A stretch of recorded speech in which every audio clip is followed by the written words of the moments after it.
प्रेरितों के काम 14 उसकी 8 आयत में लिखा है कि लुस्त्रा में एक मनुष्य था जो पांव का निर्बल था, जन्म से लंगड़ा था, कभी ना चला था। वो पौलुस की बातें सुन रहा था। पौलुस ने उसकी ओर टकटके लगाकर देखा कि उसे चंगा हो जाने का विश्वास है, और ऊंचे शब्द से कहा, अपने पांव के बल सीधा खड़ा हो।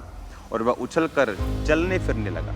5 आयत में लिखा है, परंतु जब अन्य जाति और यहूदी उनका अपमान और पथराव करने के लिए सरदारों समेत दौड़े, लिखा अन्य जाति और यहूदी क्रिश्चियंस भी मिले हुए थे उनमें। जो पौलुस का विरोध करने वाले सिर्फ अन्य जाति नहीं थे, क्रिश्चियंस भी थे, यहूदी लोग भी थे जो अपने आप को परमेश्वर का दास बोलते थे। वो भी डायरेक्टली इनडायरेक्टली कोई ना कोई बकवास करते रहते थे, और लिखा कि वो भी उस विरोध में इनडायरेक्टली शामिल थे। और वचन में लिखा है कि जब पौलुस और उसके चेलों को मालूम हुआ कि ये लोग हम पर दौड़ रहे हैं, तो लिखा वो वहां से लुस्त्रा नगर में चले गए। और क्या हुआ लुस्त्रा नगर में? लिखा लुस्त्रा नगर में एक व्यक्ति था जो पांव का निर्बल था, जन्म से लंगड़ा था और कभी ना चला था। और वचन कहता है कि पौलुस ने उसकी ओर टकटका लगाकर देखा और उसको खड़ा कर दिया।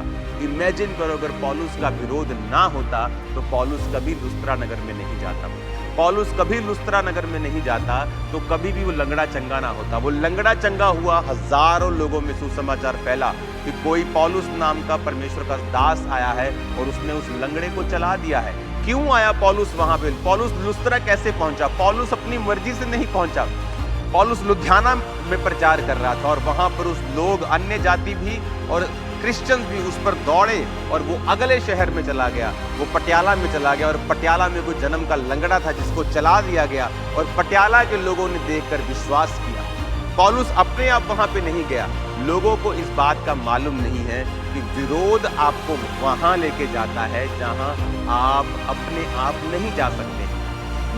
मेरा सबसे पहले विरोध कहाँ हुआ? मेरे परिवार में। उसके बाद मेरा विरोध कहाँ हुआ? मेरे रिश्तेदारों में। फिर मेरा विरोध कहाँ हुआ? क्रिश्चियंस में, पास्टर्स ने किया। उसके बाद कहाँ हुआ? अन्य जातियों ने किया। देन सी हम कहाँ पहुंच गए हैं आज। आज पूरा वर्ल्ड हमें जानता है।